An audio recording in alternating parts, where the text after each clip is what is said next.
여러분, 오늘 우리는 디지털 시대 중력을 넘어서 별을 향한 서곡이라는 큰 주제를 가지고 이야기를 해보겠습니다.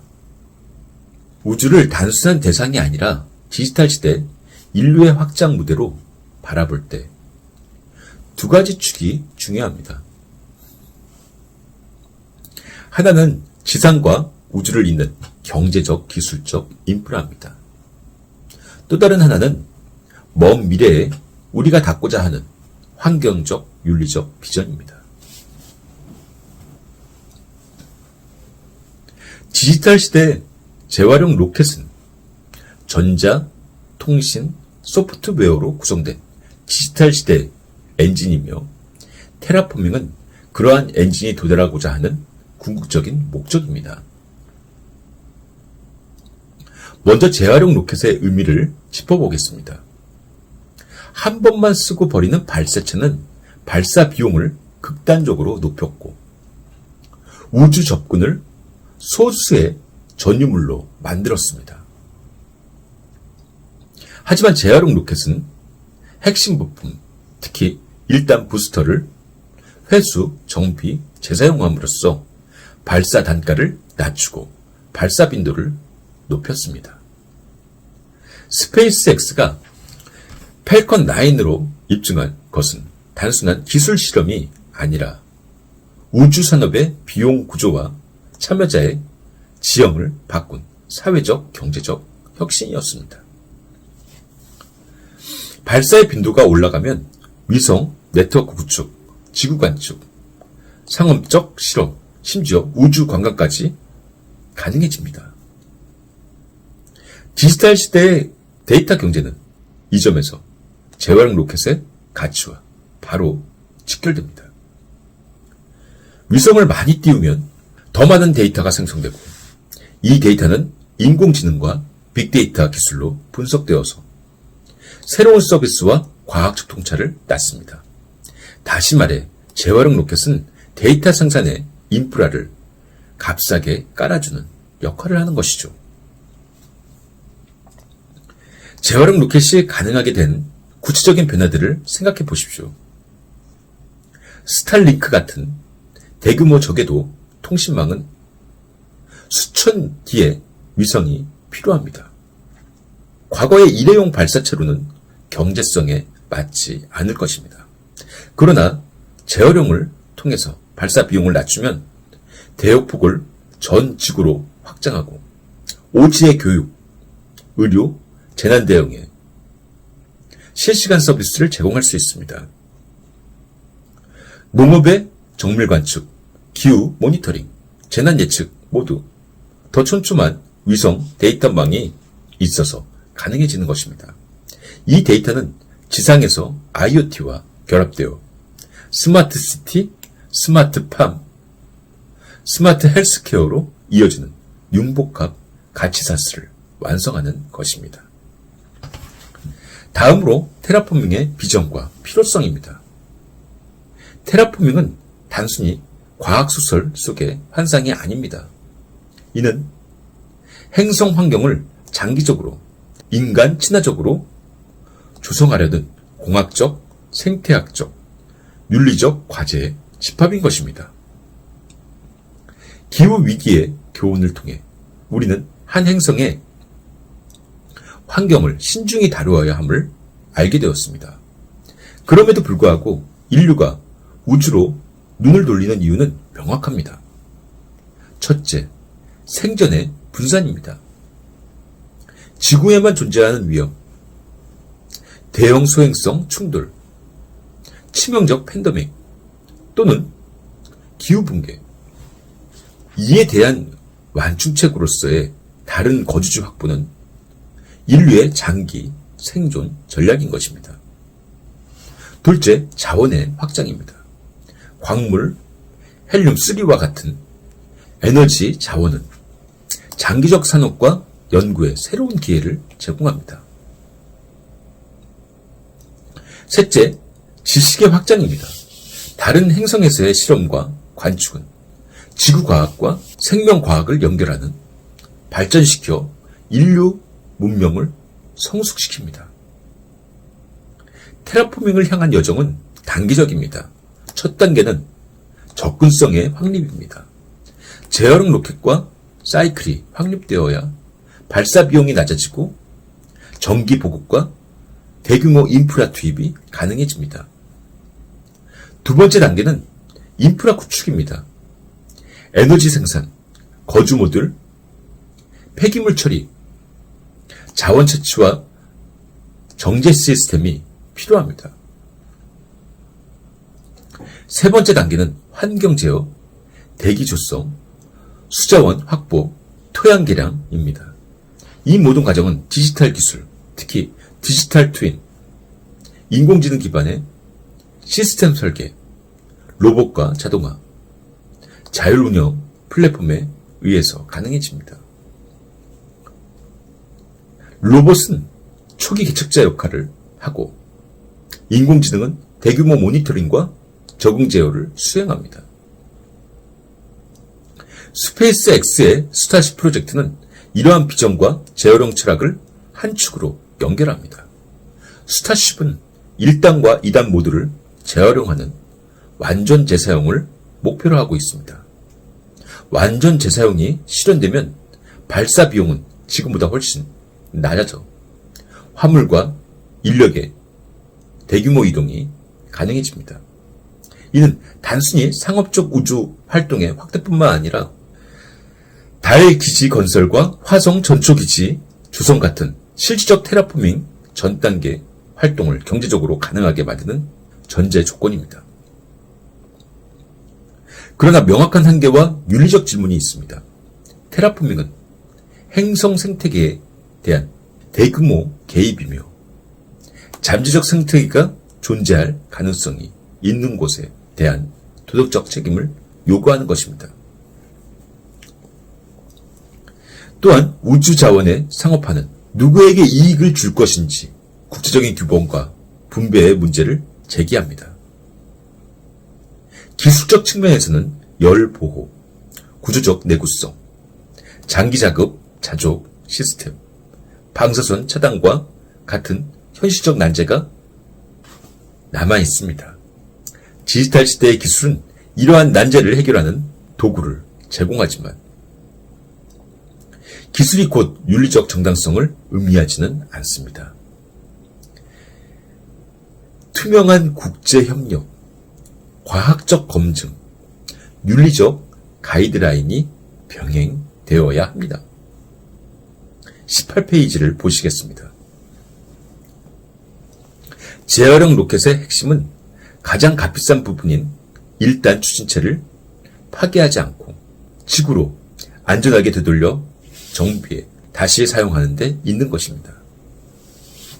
과거에는 로켓의 1단이 분리된 뒤 바다에 떨어지거나 소실되어서 매번 새로 제작해야 하는 수고와 낭비가 있었지만 재활용 설계는 회수, 정비, 재사용을 전제로 구조와 운용을 바꿨습니다. 이 변화가 발사 비용을 급격히 낮추었고 발사 빈도를 높여서 뉴스페이스의 시대를 가능하게 했습니다. 작동 과정을 순서대로 설명하면 먼저 로켓은 예정된 궤도로 발사되어서 상승합니다. 일정 고도와 연료 소모 시점에서 1단 추진체는 2단과 분리되어서 귀환 모드로 전환합니다. 귀환 과정의 첫 단계는 재진입 준비와 엔트리 번입니다. 엔트리 번에서는 엔진을 짧게 역추진해 대기권 재진입 시에 속도를 낮춰서 마찰 열과 구조적 스트레스를 줄입니다. 이후 대기권 내에서 그리드핀 등의 공기 역학 장치를 이용해서 자세를 제어하며 목표 지점으로 유도합니다. 착륙 직전에는 랜딩 번으로 다시 엔진을 점화해서 속도를 거의 제로에 가깝게 줄이고 자세를 수직으로 유지합니다. 지면이나 무인 드론십 착륙대에 접근하면 랜딩 레이크가 전개되어 정밀 착륙을 수행합니다. 착륙 후에는 회수되어 경납고로 옮겨지고 엔진, 구조, 전자 장비를 정밀 점검, 정비한 뒤 연료 보충과 시험을 거쳐 다음 발사를 준비합니다. 이 흐름을 가능하게 하는 핵심 기술 요소들을 짚어보겠습니다. 정밀 유도, 제어 기술은 GPS, 관성항법, 레이더와 영상 센서 융합으로 실시간 자세, 속도, 위치를 개선해서 정확한 착륙 지점을 유도하는 것입니다. 고성능 엔진과 다중 재점화 능력은 엔트리번과 랜딩번을 안전하게 수행하는 것입니다. 구조와 외피 소재는 반복 발사와 대기권 진입에서 발생하는 열 충격을 견디도록 설계되어야 합니다. 그리드핀과 같은 공기역학적 제어 장치는 대기 중에 자세 제어의 핵심이고, 자율 착륙 시스템은 사람 개입 없이 복잡한 착륙 절차를 수행하도록 합니다. 추진제 관리도 중요합니다. 재진입과 착륙을 위해서 일정량의 연료를 남겨두는 설계와 운영 전략이 필요합니다. 재활용 로켓은 단순한 기술 혁신을 넘어서 우주 접근성의 패러다임을 바꾸었습니다. 그러나 성공적 재사용을 위해서는 정비 기준의 표준화, 수명 예측을 위한 데이터 기반 진단, 턴 어라운드 단축을 위한 정비 자동화와 디지털 트윈 같은 디지털 기술의 결합이 필수적입니다. 20페이지를 보시겠습니다. 스페이스X는 팰컨 9 재활용을 통해서 현대 우주산업을 재편했습니다. 스타링크 위성군을 저궤도에 대량 배치할 수 있었던 배경에는 반복 발사와 횟수의 경제성이 있었습니다. 이로써 전 지구적 위성 인터넷과 실시간 데이터 인프라가 현실화되고 있습니다. 상업 위성 발사 시장에서도 재활용 비용은 비용 경쟁력을 제공해서 통신, 지구 관측 위성 발사가 활발해졌습니다.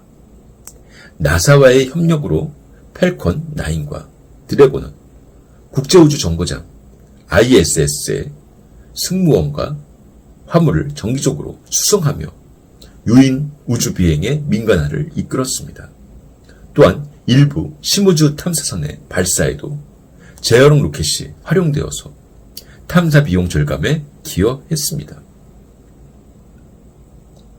미래에는 스타쉽이 1단과 2단의 완전 재사용을 목표로 화성 이주와 달 탐사 등 심우주 임무와 상업화를 앞당길 전망입니다. 다른 기업도 빠르게 움직입니다. 블루 오리진의 뉴 셰페드 중궤도 관광에서 재활용을 실현했고, 로켓 램은 헬리콥터, 공중 포획 등 소형 발사체 재활용 방식을 실험했습니다. 나사, ESA, 중국 등 주요 기관들도 재활용 기술 개발에 투자하며 글로벌 경쟁과 협력이 동시에 진행되고 있습니다. 재활용 로켓은 우주 접근성 확대와 비용 효율성 제고를 통해 우주시대의 문턱을 낮추고 있습니다. 22페이지를 보시겠습니다. 재활용 로켓 기술은 이미 발사 비용을 크게 낮추고 우주 접근의 문턱을 내렸지만 실용성과 지속 가능성을 높이기 위해 아직 해결해야 할 과제가 많습니다. 먼저 재사용 횟수와 수명 연장에 문제가 남아 있습니다. 현재 몇 차례 재사용 가능한 수준을 넘어서 항공기처럼 수백 회, 더 나아가 수천 회 재사용을 할 수 있는 내구성 확보가 필요합니다. 이를 위해 재료과학의 발전과 구조 건전성의 평가, 엔진의 피로 저항성 향상, 정교한 상태 모니터링 기술이 결합되어야 합니다. 다음으로 재정비 시간과 비용의 최소화가 중요합니다. 회수 후 정밀 점검과 수리 과정은 지금도 비용과 시간이 많이 듭니다. 자동화된 검사 시스템, 모듈화된 부품 설계, 예측 정비 기술을 통해 턴어라운드를 단축해야 상업적 이점이 극대화됩니다. 이 과정에서 디지털 트윈과 빅데이터 기반의 진단 모델은 핵심 도구가 되어지는 것입니다. 완전 재사용의 상용화 또한 여전히 과제로 남아 있습니다. 1단뿐 아니라 2단, 페어링, 우주선 전부를 반복 사용 가능한 수준으로 만들면 발사 비용은 한층 더 낮아집니다. 이를 위해서는 추진체 관리, 고신뢰성 엔진 제점화 기술, 열차폐 및 재진입 설계가 더 정교해져야 합니다. 낮은 중력 환경이나 비지구 환경에서의 착륙, 횟수 기술도 개발 대상입니다. 달과 화성에서의 착륙과 제2로 현지 자원 이용, ISRU 기반의 연료 보급 기술은 실무지 임무를 가능하게 하는 필수 요소입니다. 또한 안정성과 신뢰성 강화를 위해서 실시간 모니터링, 고장 예측, 자율 제어 시스템을 고도화해야 합니다. 환경 영향과 소음 저감, 우주 잔해물 관리 역시 간과할 수 없는 과제입니다. 발사, 착륙의 대기 오염을 줄이고 소음을 완화하는 엔진 기술과 운영 매뉴얼, 발사 빈도 증가에 따른 우주 파편 감축 및 능동 제어 기술의 병행 개발이 요구됩니다. 이 모든 과제는 단일 기술의 개선을 넘는 융합적 노력으로 해결됩니다. 재료과학, 자동차, 로봇공학, 디지털 트윈, 인공지능 기반 진단, 국제적 규범과 협력 체계가 함께 작용할 때 재활용 로켓의 잠재력은 온전히 실현될 것입니다. 24페이지를 보시겠습니다. 스페이스X는 2002년 일론 머스크에 의해서 설립되었으며 그의 비전은 인류를 다행성 종족으로 만드는 데 있었습니다. 일론 머스크는 지구 중심의 인류 존재가 장기 생존에 취약하다고 보고 우주 접근의 비용과 비효율성을 근본적으로 바꾸려 했습니다. 스페이스X의 혁신은 기술적 도전과 상업적 실현을 동시에 이루어냈다는 점에서 의미가 큽니다. 가장 큰 성과는 재활용 로켓의 상업적 완성입니다. 2015년 팔컨 9 1단의 지상 수직 착륙 성공은 한 번 쓰고 버리는 로켓이라는 통념을 깨는 사건이었습니다. 이 착륙은 정밀 유도, 엔진의 다중 제점화, 자세 제어 및 착륙 장비의 완벽한 협력으로 가능해졌습니다. 이후 팔컨 9의 1단 부스터는 수십 회에 걸쳐 반복 사용되어 신뢰성과 견제성을 입증했고 이는 우주 발사의 단가를 크게 낮춰 더 많은 기업과 국가가 우주 시장에 참여할 수 있는 길을 열었습니다. 스페이스X의 또 다른 상징은 팔컨 헤비입니다. 팔컨 9의 1단을 3개 묶은 이 구성은 대용량 화물 수송 능력을 보여주며 다수의 1단 부스터를 동시 회수하는 장면은 기술력과 운영 역량의 현실적인 증거였습니다. 이처럼 스페이스X는 재사용과 반복 발사를 통해서 우주산업의 비용 구조와 참여 지형을 바꿨고 궁극적으로 화성 이주와 같은 장기적인 목표를 실현 가능한 미래의 과제로 끌어왔습니다. 스타쉽은 일론 머스크가 제시한 다행성 종족 비전을 현실로 옮기기 위한 핵심 플랫폼입니다. 슈퍼헤비라는 1단 부스터와 2단인 스타쉽 본체 모두를 완전 재활용하는 설계로 발사 비용을 획기적으로 낮춰서 대량 발사와 대규모 인프라 건설을 가능하게 했습니다. 비용 절감은 단순한 경제 이득을 넘어서 달기지 건설이나 화성 전초기지 같은 대규모 프로젝트를 현실 가능한 목표로 끌어내립니다. 회수 방식에서도 혁신을 추구합니다. 슈퍼헤비를 발사대에서 거대한 로켓 암으로 포착하는 개념은 연료 소모를 줄이고 턴어라운드를 단축하는 시도입니다. 또한 스타쉽은 화성 이주뿐만 아니라 달 착륙, 지구 간 초고속 이동, 대형 화물 수송 등 다목적 임무를 염두에 둔 범용 운수체로 설계되고 있습니다. 스페이스X의 개발 철학은 빠른 실패, 빠른 학습입니다. 텍사스의 스타베이스에서 반복 시험 비행을 통해서 설계 결함을 빠르게 개선하고 실전 수준의 신뢰성을 축적해 가고 있습니다. 이러한 접근은 전통적 우주 개발 방식에서 변화를 촉발했고 발사 비용과 진입 장벽을 낮추고 민간 주도의 우주 경제를 가속화했습니다. 산업적 효과는 명확합니다. 기존 대형 사업자들은 재활용과 비용 효율성 경쟁에 뛰어들었고 위성군 구축, 우주관광, 자원개발 등의 새로운 시장이 확장되고 있습니다. 무엇보다 대중의 우주 관심을 환기시키고 젊은 세대에게 과학기술의 꿈을 불러일으키는 문화적 영향이 큽니다. 또 중요한 점은 기술적, 윤리적 준비입니다.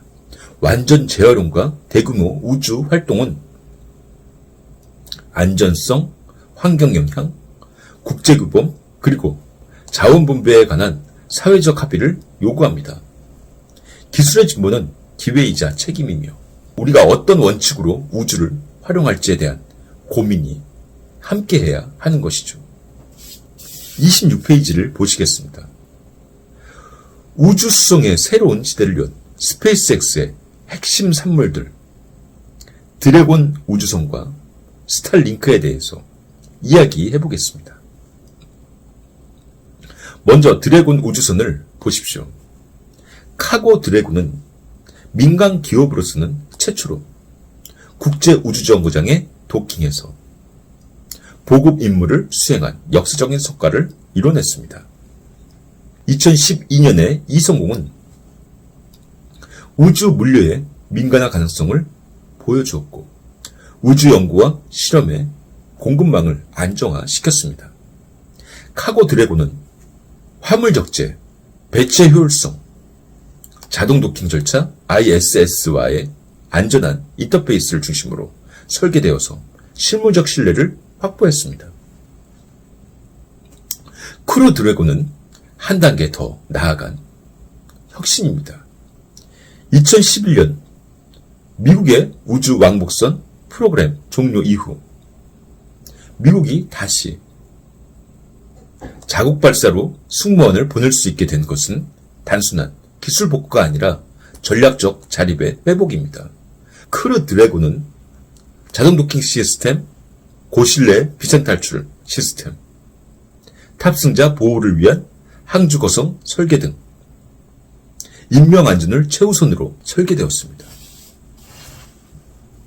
2020년의 유인 임무 성공은 민간 주도로 높은 수준의 안정성과 임무 완수를 달성할 수 있음을 입증했습니다. 드래곤 계열의 의미는 기술적 형체에만 있지 않았습니다.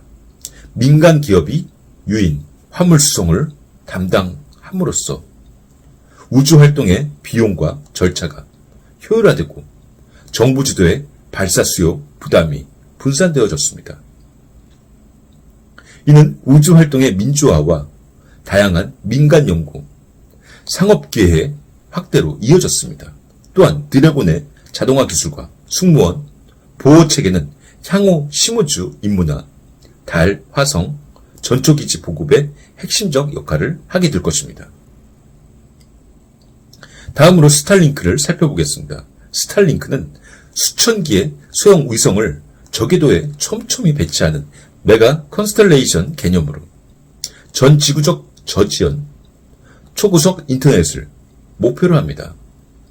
지연 정지궤도, 위성 인터넷이 지연 문제를 안고 있던 반면 저궤도 위성은 사용자와의 물리적 거리가 짧아서 실시간 통신이 훨씬 수월합니다. 이로 인해 오지 지역, 해상, 항공통신, 재난 대응 상황에서 즉각적이고 안정적인 연결을 제공할 수 있게 되었습니다. 스탈링크의 구축을 가능하게 한 배경에는 재활용 로켓과 대형 발사 능력이 있습니다. 펠컨 9의 반복 발사는 위성 발사 단가를 낮추고 일정한 발사 리듬을 확보해서 메가 컨스텔레이션의 경제성을 실현했습니다. 결과적으로 스탈링크는 통신 인프라의 분권화와 데이터 기반 서비스 확장을 촉진하며 농업 관측, 환경 모니터링, 원가 교류, 교육 접근성 개선 같은 사회적 가치를 만들어냈습니다. 이들 기술이 디지털 시대와 어떻게 연결됐는지 정리하겠습니다. 드래곤은 사람과 물자를 우주로 잇는 물리적 허브이고 스탈링크는 데이터를 지구 전역으로 퍼뜨리는 디지털 허브입니다. 재활용 발사체, 자동화된 우주선, 대규모 위성망은 모두 데이터 생산, 전달 처리의 인프라를 확장합니다. 이 인프라 위에서 빅데이터, 인공지능, 원격 센싱, IoT가 결합되면 새로운 과학적 발견과 산업적 응용이 가속화되는 것입니다. 동시에 개인정보, 보안, 우주 쓰레기, 관리 등 윤리의 구본적인 문제도 함께 논의되어질 수 있는 것이죠.